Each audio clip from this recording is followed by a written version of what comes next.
Before we begin, I do have some sad news to pass along and a request for prayers. If you all could please, a beautiful being by the name of Barbara, her friends and family call her Barb, uh, unexpectedly passed away Thursday evening, Thursday night, sometime around there. And she was a frequent person at Haven's place of employment. So Haven and all of her team knew Barb very well as her grandchildren. And as a matter of fact, the grandchildren came in on Friday and told Haven and her co-workers and her team that Barb had very, very unexpectedly passed away. And Barb had all kinds of health issues, but she was one that would always light up a room. She never wore her pain on her sleeve. As a matter of fact, you'd never know. She was in so much pain. She was always happy, always had a smile, and was always concerned about everyone else. And, we talk about saints on this show all the time, and Barb is definitely one of those unsung saints, but she will forever be a saint in our hearts. So if you all could please keep Barb, her family, Haven, and all of her team and co-workers in your heart, thoughts, and prayers as they go through this mourning period. Those of us on the advanced track know that Barb is no longer suffering and she's in a much greater place. But again, without the physical, it's very difficult for us because we're very physical people. So thank you all in advance for all of your thoughts, prayers, and everything from the heart. And today's show is dedicated to Barb.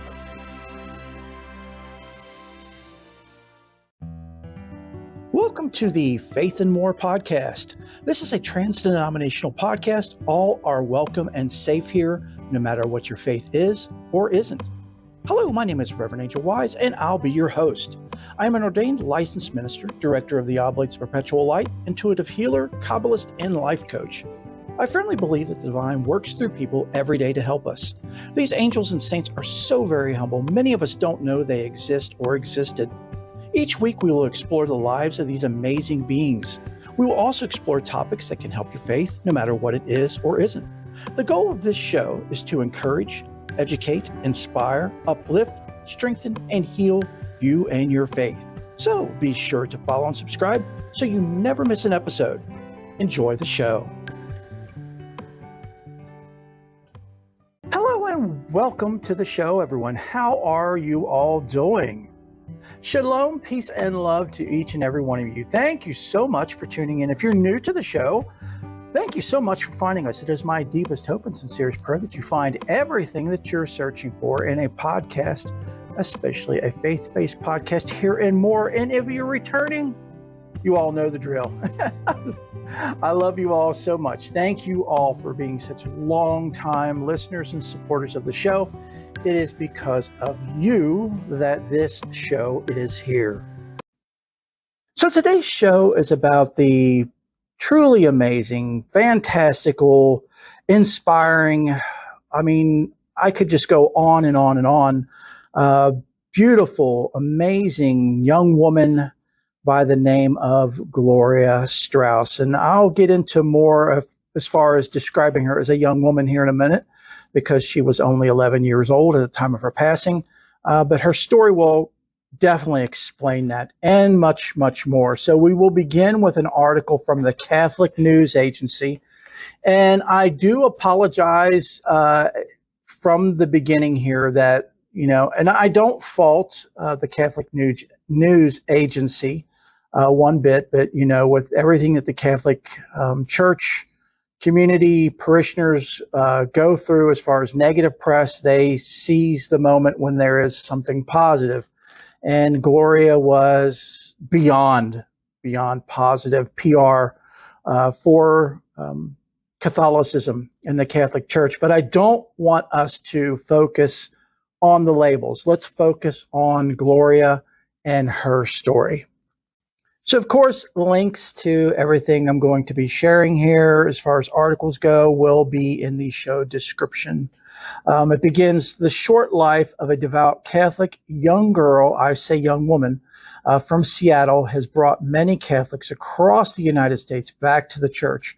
Her holy and loving example, as well as her battle with cancer, have drawn others to convert to Catholicism and have inspired the creation of an organization to reach out to families with a loved one facing a chronic illness. Gloria was born in 1996 to Doug and Kristen Strauss and was like any other 7-year-old. She enjoyed playing with her 6 siblings and friends, dressing up, playing board games, picking flowers, and watching the Fox television show American Idol. The young girl also had a special place in her heart for the rosary and for making people feel good about themselves.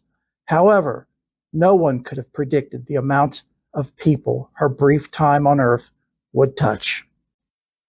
So the Catholic news agency CNA spoke with her father, Doug, who explained that one day in 2003, when Gloria was 7 years old, she was hit in the face with a ball, resulting in a black eye.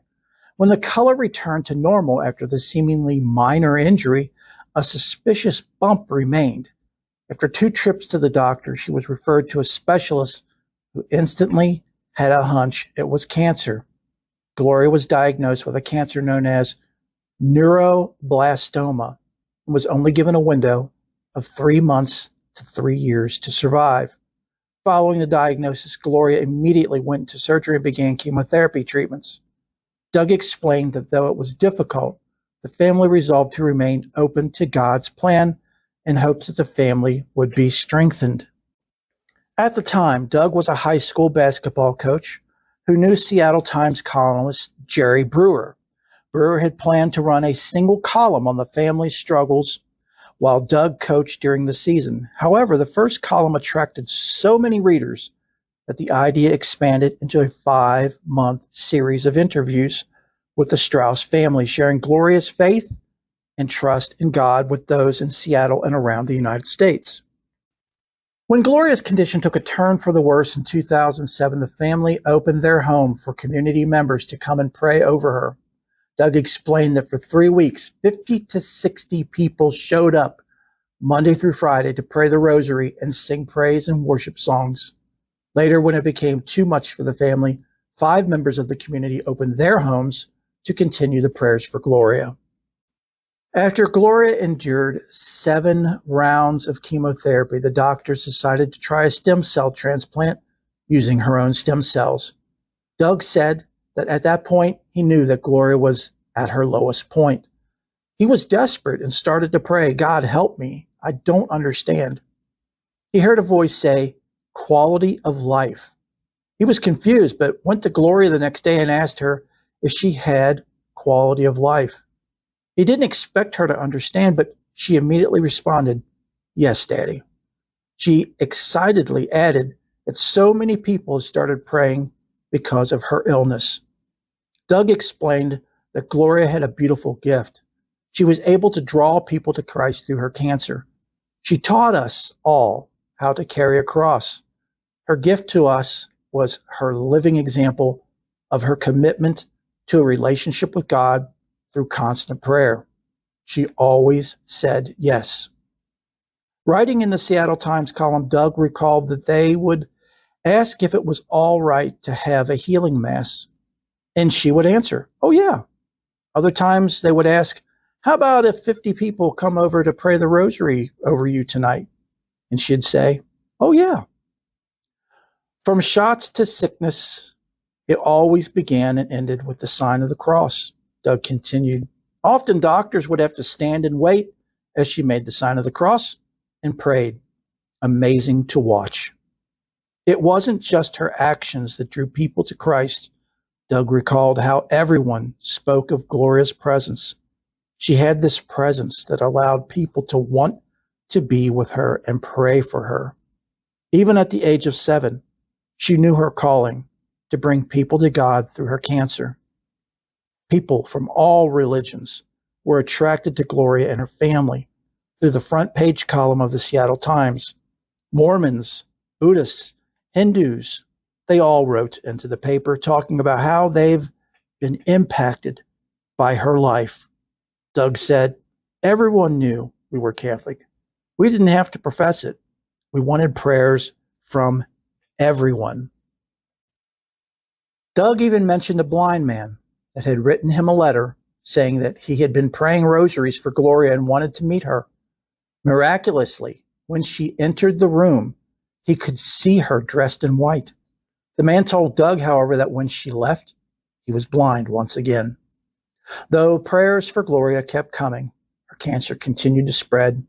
She died on September 21st, 2007. Immediately following Gloria's death, the family realized the large impact that Gloria had on the community. Doug explained that people came all over to view her body before and after the rosary. He added that he received a letter from a Lutheran man who attends Eucharistic adoration at a Catholic church who said that he had to go so that he could see a saint in person. Then at the funeral, over 3,200 people showed up, and the family began to hear stories of how Gloria's life and struggle had transformed lives. One man from Virginia had read about Gloria and explained that he felt like he was hit over the head by a 2x4. The man had been on a 4-day drinking binge, and he completely gave up alcohol after reading the story of her illness and strength of faith. Not only do the Strausses have a list of others who have quite different drug addictions, have quit different drug addictions because of Gloria, but they are aware of at least 10 people who have become Catholic directly due to Gloria's story, and more are continuing to convert. One in particular was a nurse at the Children's Hospital who hadn't grown up going to church. After seeing little Gloria's faith, she knew she had to do something about it. According to the Catholic Northwest Progress, one Presbyterian family became Catholic after Gloria attended a camp for ill children and their families. One of the volunteers, Bryn Funet, continued to keep in touch with Kristen Strauss, Gloria's mother, after the week's activities. Bryn explained that she had been checking into Catholicism, but meeting Kristen and the Strausses was a big turning point for me.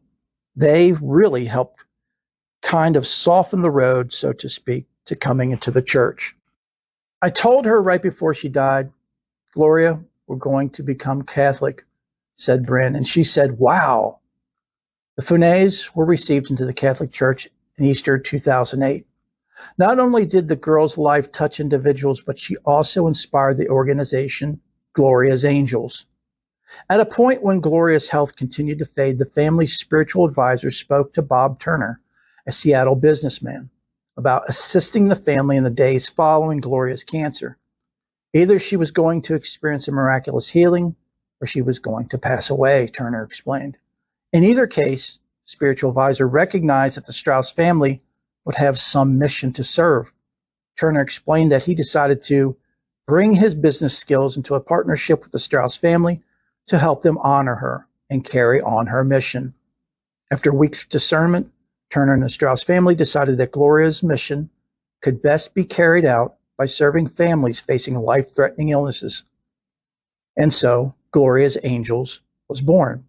The organization works to smooth out the roller coaster ride that families with a sick member experience. While many agencies exist to assist families in need, oftentimes loved ones are unaware of the services offered or need help with the coordination. Gloria's Angels steps in for guidance to piece everything together. So for more information on Gloria's Angels, for anyone out there that may be in need or knows somebody in need, it's gloriasangels.org. And I will, of course, have a link to that in the show description. Okay, so that was the first article from the Catholic News Agency. And I have one more article, and then I will share some of my take or takeaway on Gloria and her story. So the next article is by Jerry Brewer, the gentleman with the Seattle Times that wrote the stories about Gloria and the Strauss family. And this is the last of those 5 articles. This one's called "She Was So Much More Than Our Little Girl." And what it is it's an interview that Mr. Brewer did with Gloria's mom and dad. It says, for 5 months, the Strauss family shared the story of Gloria's cancer struggle with columnist Jerry Brewer and photographer Steve Ringman. Thousands of readers here and around the country were touched by the series. Hours after cancer killed Gloria Strauss, her parents looked at their little girl and saw a woman. They gazed again and again and again. It was astonishing. She did not seem 11 anymore. The nurses had cleaned her body. A family friend had washed her hair. Goodness, there was a smile creasing her face. She looked like a grown woman, said Gloria's mother, Kristen. It was amazing. Her body seemed long and beautiful, just like a young woman. After more than 4 years fighting neuroblastoma, Gloria stopped breathing shortly after her parents fell asleep in her hospital room Friday morning. It was 6:50 a.m. when 2 nurses tapped Doug and Kristen. Minutes later, the parents said goodbye. They did not receive the kind of healing miracle they wanted. Instead, they believed Gloria received the ultimate healing, heaven. I think it's only the beginning of the miracle, Kristen said. I think there's so much more to come. Doug and Kristen Strauss sit in a hotel room, each on separate bed. They're eating food from Giorgio's Subs, their first meal of the day. It's 4 o'clock Friday afternoon. Over the next 75 minutes, they turn an interview into catharsis. At times, it feels as if they are speaking to each other. Other times, it seems like they are speaking to everyone who has followed them. I thought we'd be ready for this moment, Doug says, and we're just not. Doug describes the final moments he had and Kristen spent with Gloria. At 4 a.m. Friday, he calls Kristen. Gloria is in a tremendous pain and breathing heavily. Dad feels something he never had before. He whispers, God, I think it might be time to take her, but I don't know. That is how he knows he needs Kristen. When she arrives at Children's Hospital, a regional medical center in Seattle, they watch an old family video of a Catholic pilgrimage to Lourdes, France. Kristen sings a song called the Magnificat, a Christian favorite near the end of that trip. The parents smile and reminisce as Gloria sleeps. A few minutes past 6 a.m., they fall asleep. When they awaken, their child is gone. It was so difficult, Doug says. There were times you felt like you could actually see her breathing again. It's like she was coming back to us, but she didn't. Their spiritual journey has been uplifting, yet treacherous, confusing, yet revealing. It seems like it is over, but for the Strausses, it will never end. All along, they have prayed to God, expecting him to heal Gloria. Before this journey began, Kristen believes God told her Gloria would have an incurable cancer. She says, he left her with these words, when I heal her, I will change the lives of many. The family thought the healing would be a physical one. Instead, they again must rely on their faith to find meaning.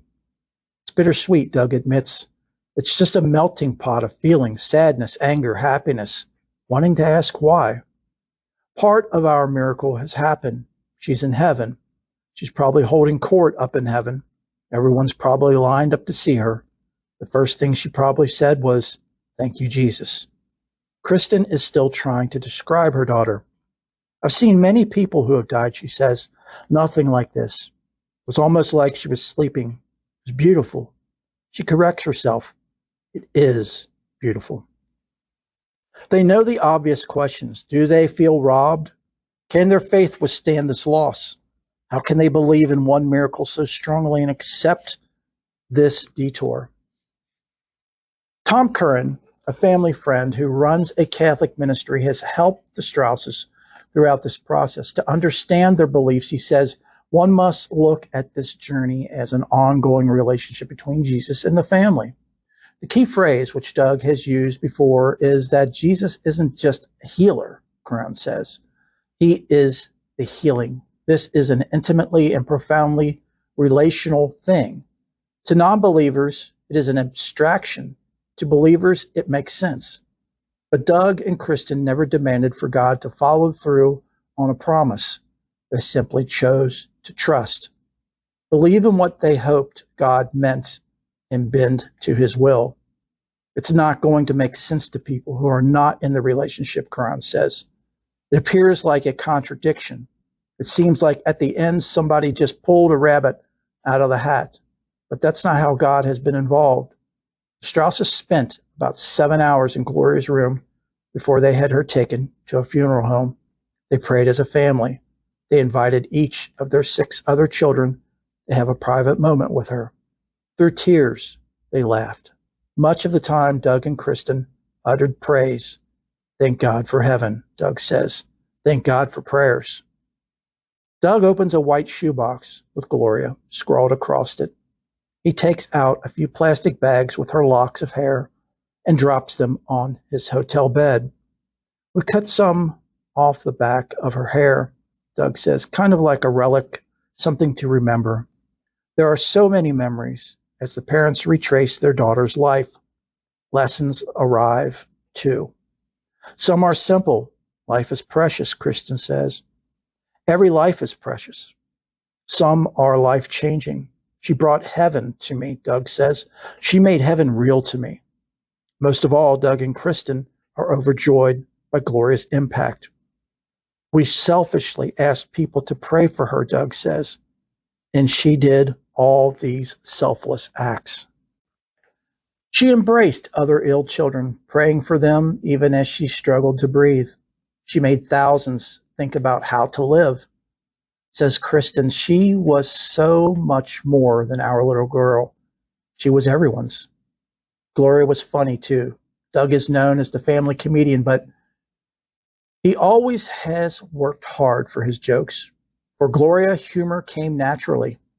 The impersonations, the dances, the goofy faces. You know what her song should be for heaven? Doug asked.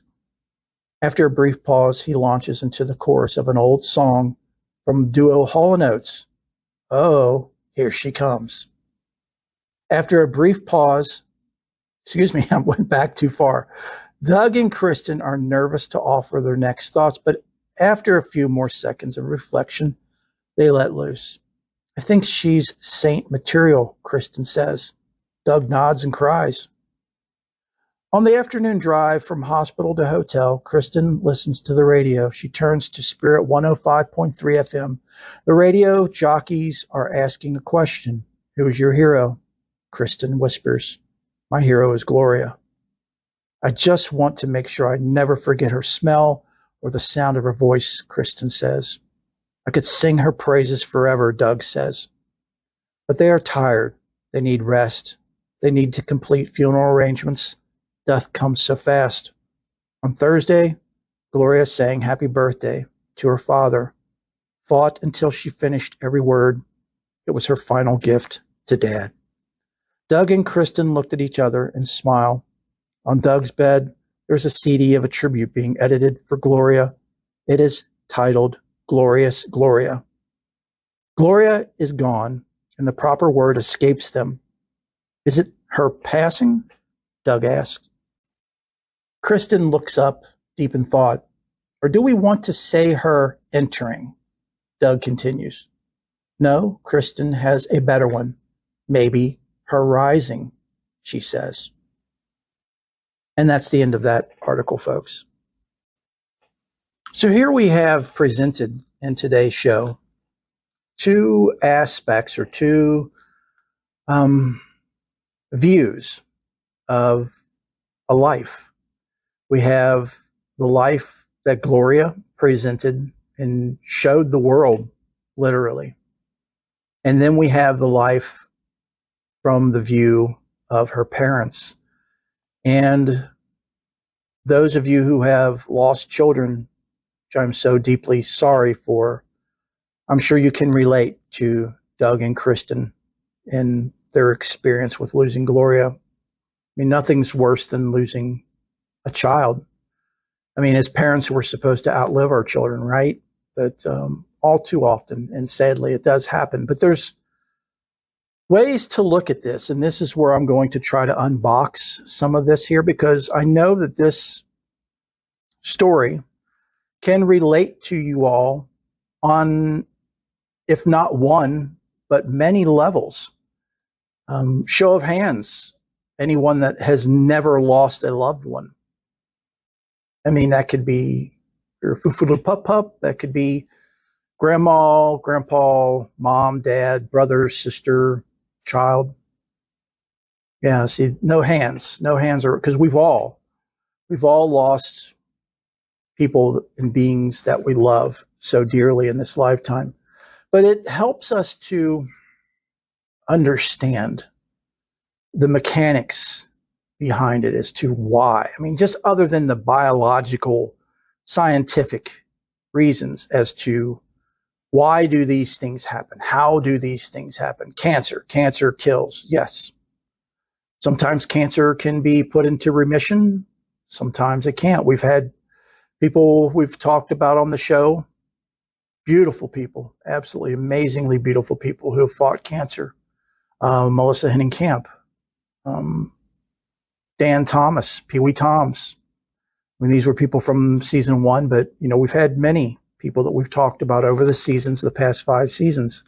And we always will, because unfortunately cancer is one of those diseases that is growing more and more, especially with the chemicals in our water and our food, in our air. It just goes, the list is endless. But end of the day, it helps us to understand a little bit from the creator's side as to how and why these things happen. Because a lot of people can be extremely angry saying, why did God allow a 7-year-old to get cancer? And worse than that, why did God, after 7 rounds of chemo and stem cell surgery, allow an 11-year-old to die that was making such an impact on people?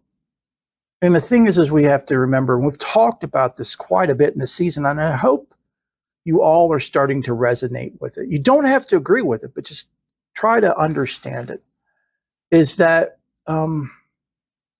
Gloria chose, as a soul, before she was born, she chose her parents.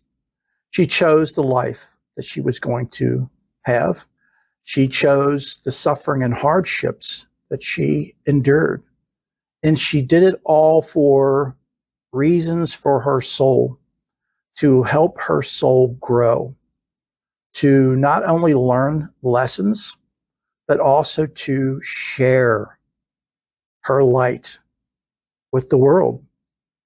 And just as a little 7-year-old girl in her hometown, she wouldn't have made that much of an impact on people. So things happened the way Hashem, God, Adonai, the all that is, the universe, again, whatever you want to call that, which is beyond labels, the infinite. These things played out in a way that was best for Gloria's soul to achieve what she needed to achieve. And I know that's very difficult for us, for our brains to wrap around, because we're looking at a child. We're not looking at a soul. We're looking at a child. We're looking at the physical, the relative, the what's in front of us, what we can see. We're not looking at what is, or I should say, feeling with our heart, what is beyond that. And her parents didn't at first as well, but as we'll get into in a minute here, as I go through their story a little bit, they did. After her passing, they did get it. So again, I want to take the religion out of this as far as the flag. Yes, Catholics should be proud, very proud that she was a Catholic. But this transcends religion. This transcends the label Catholic or Catholicism. This is trans-denominational, which is what our show is all about. This is, bottom line, faith. Not just a young woman's faith, but her family's faith as well, and as well as a community. How Gloria, bless her heart, brought all of these people together. People from all walks of life, from all faiths, that would never in this lifetime would have interacted, would have met, would have nothing. I mean, there was even a gentleman from another church, from another religion, that went to Gloria's funeral because he said he wanted to see a saint. And no doubt, absolutely no doubt about it, Gloria is a saint. Will she become a saint in the Catholic Church's eyes? Only time will tell. I'm not going to predict or say anything on that. That's completely up to them. A blind man,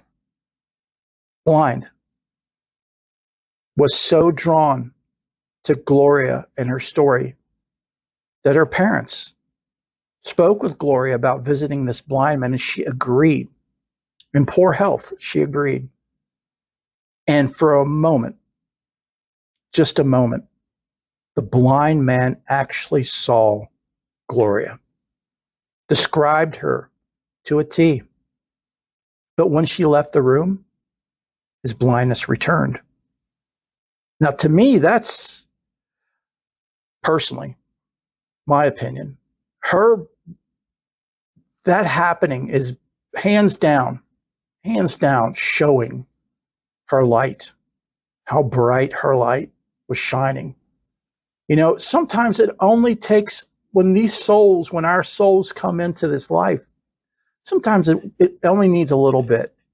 It only is here to do a few more things, to tie up loose ends and wrap things up. Now, you can believe in reincarnation or not. That's completely up to you. But yeah, so Gloria was here for all intent and purposes to do what she did and to suffer as she suffered and do what she did. And we are all in the same boat. We are all here for reason or reasons. We all chose our lives. I know many people will scoff at that. I didn't choose to, have all of these hardships. I didn't choose to have all these illnesses. I didn't choose to have all these sufferings and all this loss. No, I didn't. You didn't. The I, me, mine that you know and cling to as your identity is only relative. It is what is born, and it is what will pass from this lifetime. It is your conglomerate of conditioning. It's not you. It's not truly you. It's not the ultimate you. It's not your soul, which your soul will go on forever. And that's one thing we've covered a little bit here in season 5, and we're going to continue as we progress in the show to cover more and more about learning and discovering what our souls actually are, what our life purpose is, what our soul's purpose is for being here, and how to make that happen, how to achieve that, how to become aware of these things that we are here to do, and how to, as Gloria, tie up those loose ends, get things done that need to be done, and to progress, to become one with Hashem, Adonai, God, the Great Mother, the universe, the all that is. Again, whatever you want to label, that's which is beyond labels. My apologies for interrupting the show, but I have a very important question or questions for you. What does the show mean to you? Has this show helped or benefited you, a loved one, a friend, in any way? If you've answered yes to any of these questions, we are having a fundraiser for the show that goes now until Friday, July the 7th. And it is through PayPal. Many people have contacted me saying that they don't quite understand the Cash App and how to do that. So this time it's through PayPal, and it is very, very easy. Most of us already have accounts on PayPal, if not several accounts. So If you are so inclined and you're like me, you can't wait for the next episode. And honestly, I'm like that. I can't wait for the next episode. And again, if this show has helped you, benefited you, your family, your loved ones, your friends, in any way, shape, or form, and you have the means, please consider making an offering to our fundraiser. It can be any amount, even $1 will help. My family spent over $1,000, well over $1,000 last year on things to help improve the quality of the show. And if you go back and listen to pick any episode between season 1 and 3 compared to episode you're listening to now, you can definitely hear considerable difference and better in the quality. So again, any and all donations that are made to our fundraiser will go to help improve and support the show.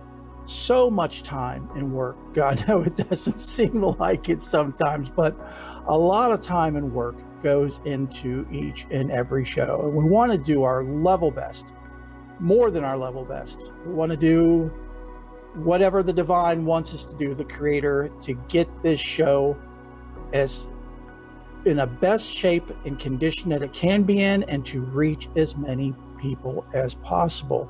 And I need your help for that. So again, if you can help, please feel free to make an offering at paypal.com/pools/8UNXYOUSBR.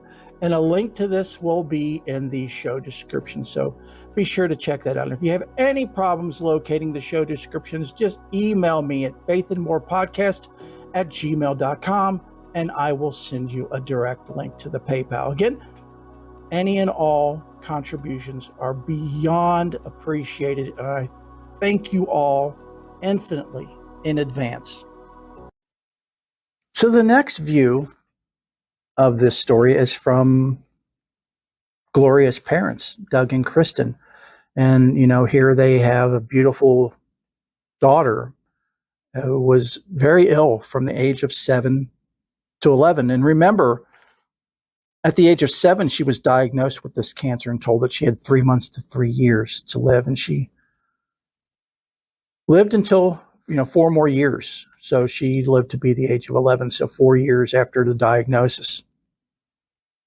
And, she passed away in 2007. So, we're seeing it from the parents' point of view, is that you could tell they were still in shock, because nothing can prepare you for losing a loved one, especially a child or spouse or someone that you're extremely close to.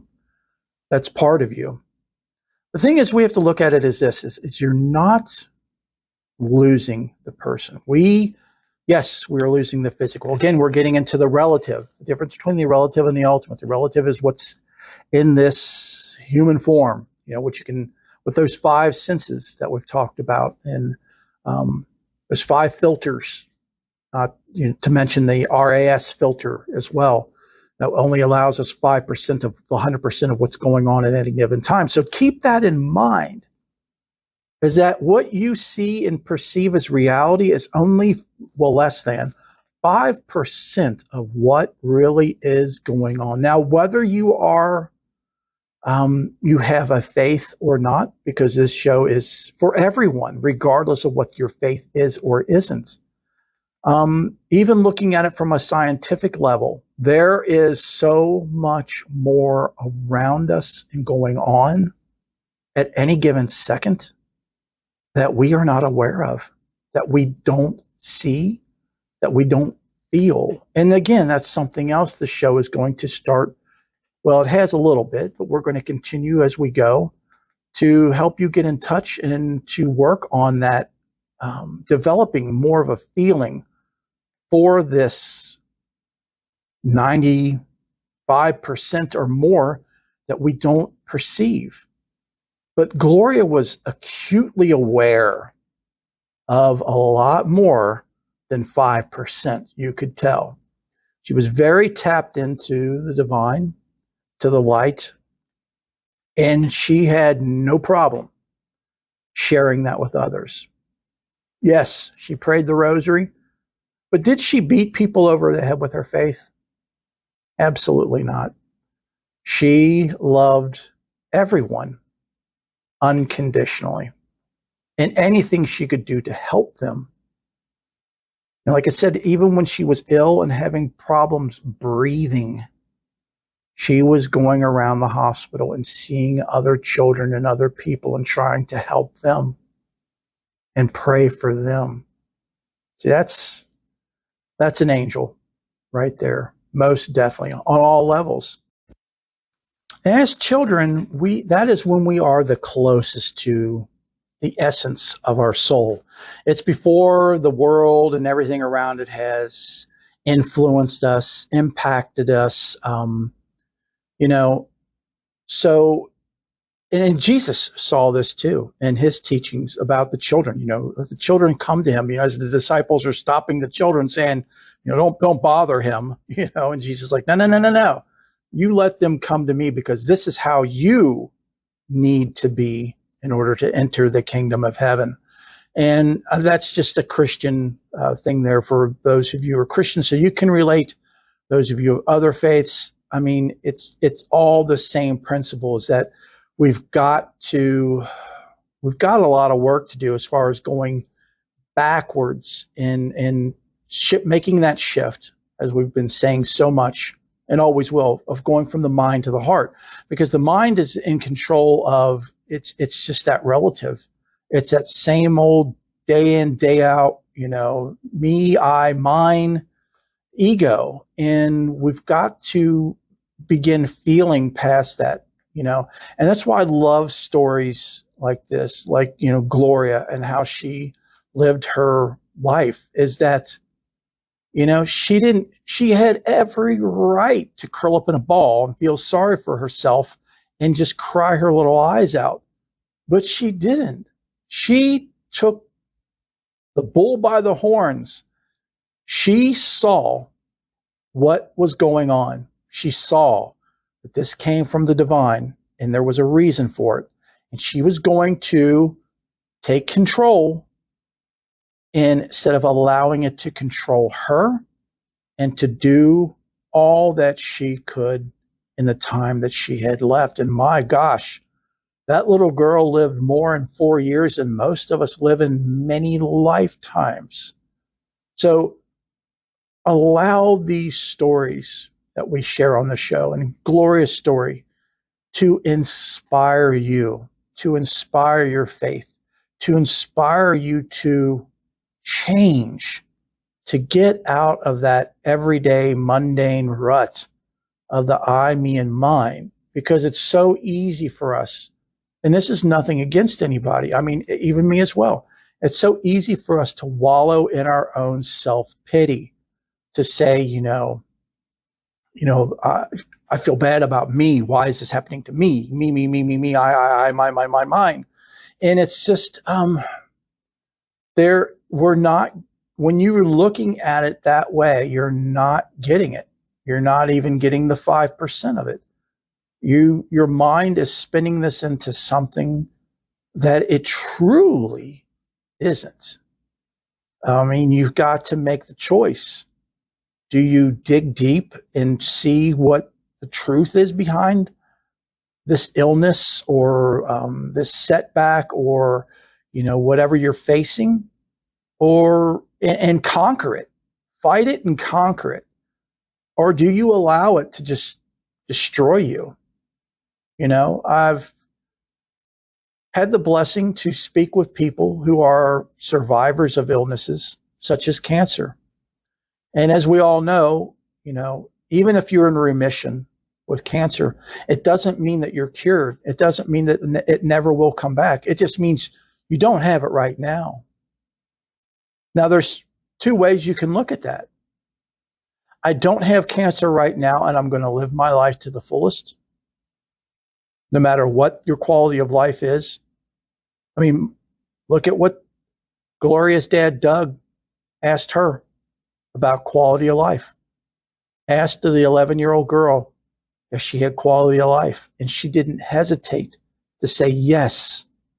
Yes, she did. And this is from a hospital bed, folks. So, what about your quality of life? Can you change that? Yes, you can.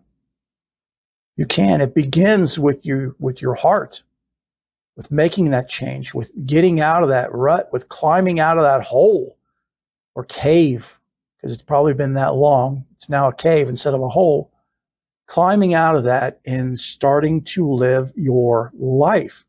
Don't let the disease define you. And that's one of the biggest things we've seen in all the stories that we share on here with great and amazing and beautiful angelic beings that and souls that have faced some of the craziest things that we would never have faced and couldn't even fathom facing. You know, the nuns of Campion singing hymns all the way up to their death, as each one's having their head cut off in a guillotine. They continue to sing and pray. How many of us could do that? I'm not asking you all to do that, but I'm just saying there's no reason why you can't be in that mindset to gather the strength, the courage, and the wisdom from these amazing beings. And that's why we have them on the show. And that is why, folks, that this show is here. But getting back to what I was saying, is I've had the blessing of talking to people who are in remission at this time, but aren't living. They're living like they still have cancer. They're living a life of someone with cancer and not living a life of someone in remission. They have allowed the cancer to define them. They've allowed the cancer to imprison them, to enslave them. And their quality of life is, as they see it and perceive it, is bad. But they can change that. You can change that. If you're listening and you find yourself in that situation, regardless of what suffering you're going through, we all suffer. But we have to remember that there's a reason or reasons for this suffering. We have to also lean into your faith. Know that, I hate to say it because we hear it all the time, but, you know,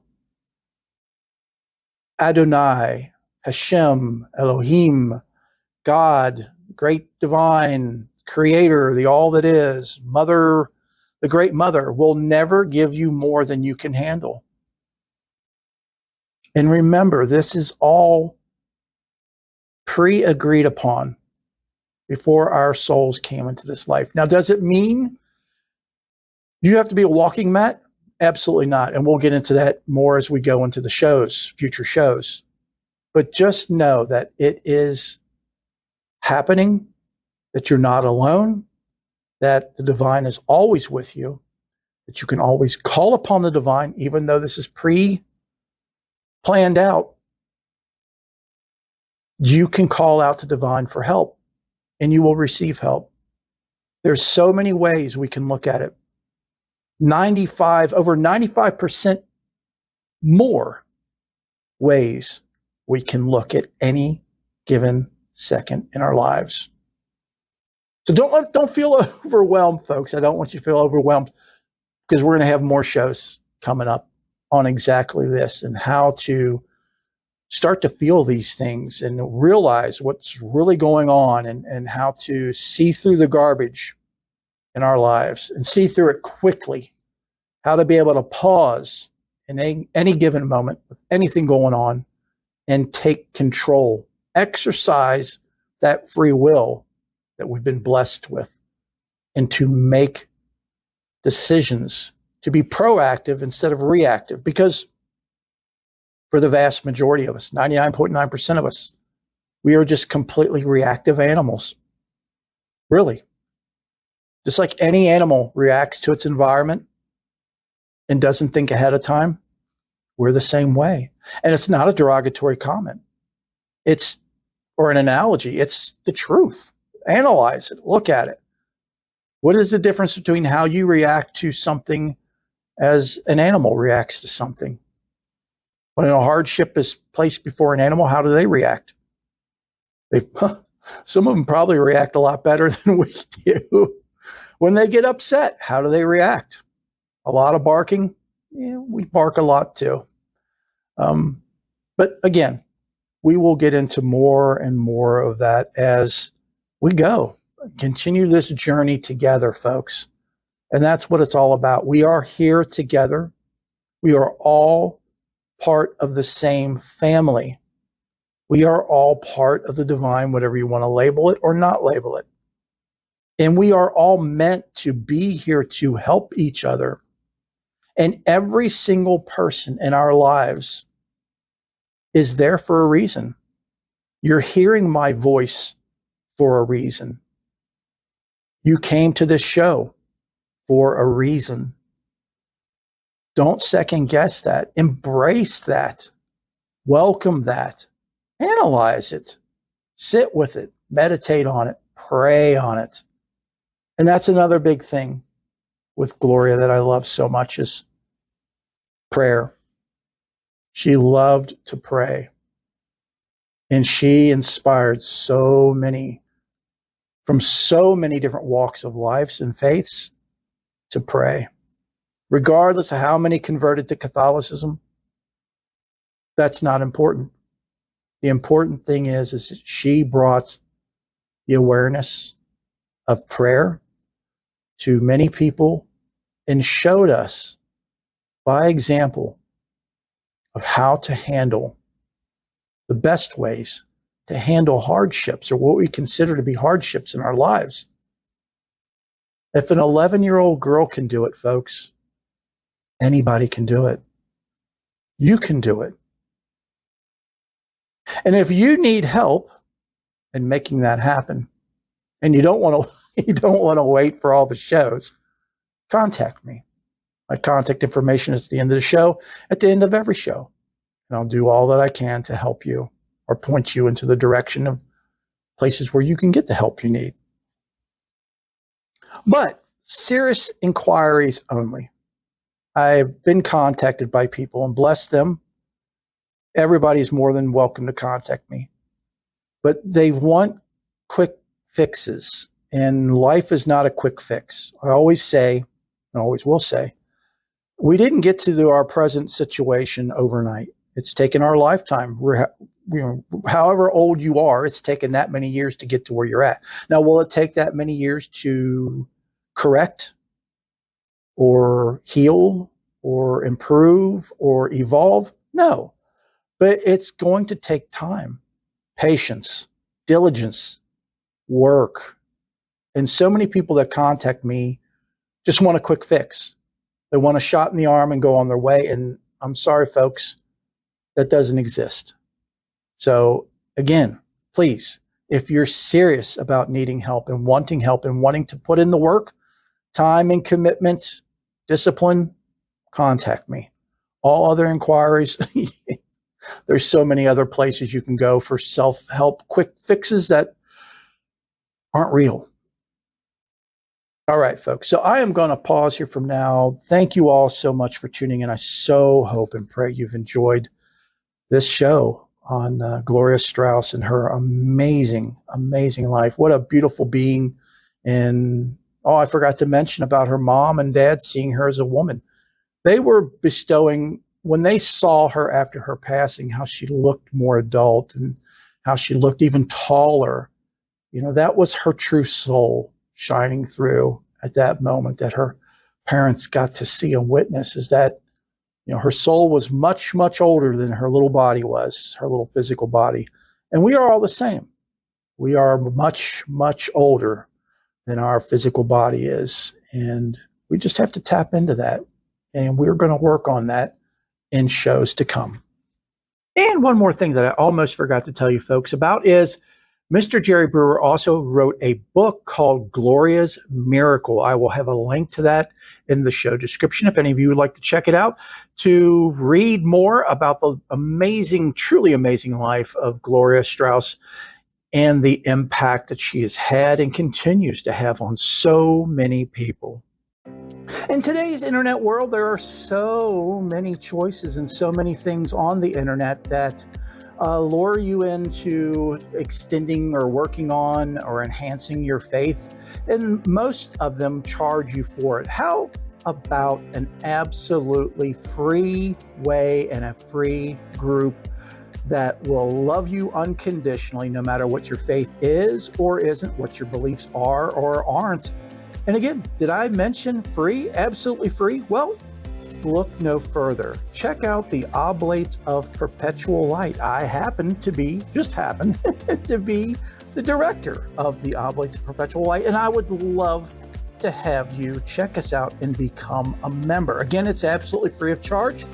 Check us out at oblatespl.wixsite.com/oblates-pl, or you can email me directly at oblates.pl@gmail.com.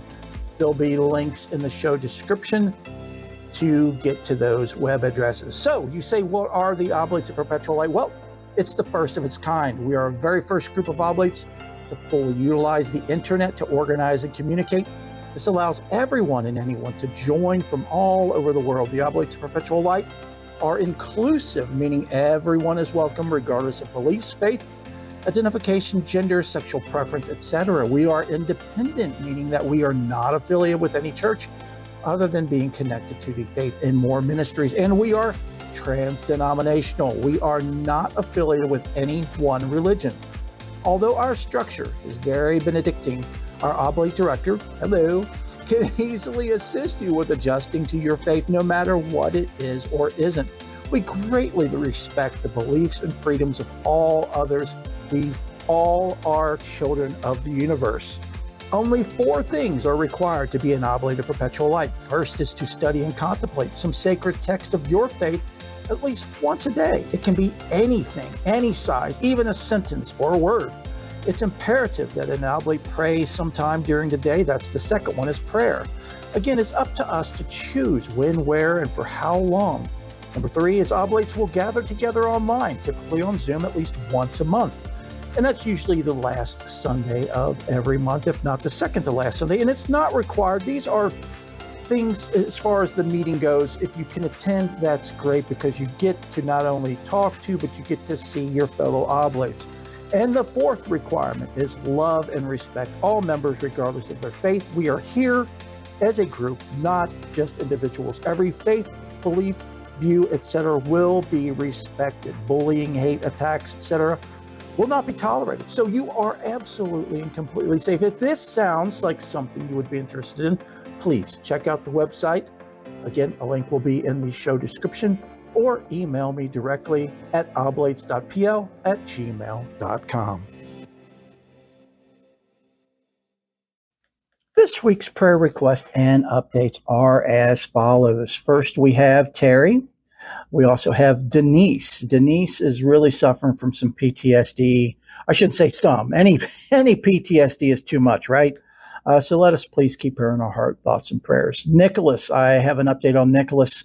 His family was able to get him into a University of Alabama hospital this past week with some of the top heart specialists in the United States, and they have referred him to their sister hospital in Nashville. So he goes there Monday.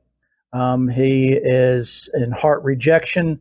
The right ventricle in his heart is failing, and he's also having serious regurgitation issues. And from someone who had regurgitation issues previously, and I still have it slightly now, that is really not good. And just an update for those of you who don't know who Nicholas is, he's had multiple heart transplants, and I don't know what this one is, but it's up there. It's to the point to where he could not survive another heart transplant surgery. So his heart is failing. So his family is just doing everything they can to find a doctor who will be able to do something to help Nicholas. He just graduated from high school, so he's 18 years young. Next is Haley, who has terminal ovarian cancer, and her husband, Taylor, in Weston. And Weston is their son, and he is 4 years old. I just watched a cute video on TikTok of Haley. Her husband had her doing accents of different nationalities, and it was so cute. But you could tell she was very labored in her breathing. She is losing weight so dramatically, and she really is in her final days. So please, please, please keep Haley, her husband Taylor, and their 4-year-old son Weston in your heart, thoughts, and prayers. I have an update on Maudie. She had a heart transplant 2 months ago. She just found out this past week that she will have to stay on the rejection medication for the rest of her life. She was hoping to be off of it sometime in July, but her doctors have decided to keep her on it indefinitely to avoid the risk of rejection for her heart. Prayers continue, please, for Stephanie, Sarah, and Kia, Elaine, Bob, Clyde, Lana, Megan, Molly, Gwen, Octavia, Trish, Chad, and their family, Brother Ashley and his family, Brother Abel, Mike S. and Kelly, Tanya, Cheryl, Elijah, his grandmother Janet, and husband Andrew. Father Mike is still desperately in need of our prayers with health issues and financial issues. He really needs all of the healing and positive light and energy we can send his way. His husband Eddie is in Fresno looking for a job to relocate them. Please keep them in your heart, thoughts, and prayers, as well as Eddie's mother Becky, who is continuing to be in the hospital and having infection issues after heart surgery. Also, prayers for Emma, Jean, Kathy, who we've been praying for quite a while. And as I've shared, she has a condition where her body just completely fights every organ in her. She now has been diagnosed with Crohn's disease and ulcerative colitis. And she's going through tests now to see which way they are going to go. But as you all know, that is extremely painful. Either one of those conditions are extremely painful on their own, let alone both at the same time. And she's also a cancer survivor. So please, please, please keep Kathy and her husband Tony in your heart, thoughts, and prayers. Michael T. I've mentioned Michael T. many times, suffering from depression, an ailment that they don't know what it is. And I've just recently found out that he is now gone through a divorce. So I no longer have contact with him. So we definitely need to keep him in our heart, thoughts, and prayers. Courtney Moore, Jan, James, and Linda, and Patty Baker, who is just had shoulder surgery this past Friday. I do not have any updates. As soon as I receive any, I will let you all know. And also, last but certainly not least, is my sister Tanya's beloved Fufulu Pup Pup dog, Coco, but they call her Beans, Coco Beans. She's having issues with the bottom part of her back and her back side to where she can't move her back legs. She received steroid injections, which have not helped yet, and she's on cage rest for 6 weeks. So please, please, please keep little Coco Beans in your heart, thoughts, and prayers. She's a little dachshund, black and tan, just absolutely beautiful being. And now our closing prayer and blessing. Let us pray. Oh, great Creator, we thank you for this blessing that is Gloria and the story of her short little life, but so, so very powerful. Her life was on a nuclear quantum level that many of us in this lifetime, no matter how long we live, will never experience. Please help us to see the truth and the light in Gloria and her story, and allow us to, through our ego selves, to seek more clearly and to begin to come to you more from the heart and to see you in everything, no matter if we deem it to be good or bad. Help us to realize that everything, literally everything, is not only from you, but also is you. Help us to understand that in times of suffering, as Gloria went through, that we see it as Gloria did, as an opportunity for us to grow, to evolve, to change, to become closer to and with you, to receive more light from you, and to share that light with everyone that we come into contact with. Amen. I so hope and pray you all have enjoyed the show and that you found everything that you're searching for in a podcast here and more. Please stop by anytime, all the time. You are family. If you enjoyed the show, please subscribe, rate, and review on whatever format that you're listening, because this will greatly help move the show up. So when people do a general search, they're more likely to find us. And the more people we reach, the more people we can help. Also, feel free, please feel free to share the show with anyone and everyone that you feel might be interested in it and it might benefit. And if you really, really enjoy the show, please consider making an offering. Offerings are a great way to help sustain and improve the show and the Faith and More ministry. Offerings can be made through patreon.com/Faith and More podcast. We actually have 3 tiers of membership there. So again, at patreon.com/Faith and More podcast. And don't forget about our YouTube channel. There's lots of great videos there, and it gives you more of an immersive experience. Just go to youtube.com/@Faith and More podcast. Next is prayers. I love to pray, and our Faith and More family, that is you, love to pray as well. So let us pray for you. There are 2 ways to do this. The first is to email me directly at faithandmorepodcast@gmail.com.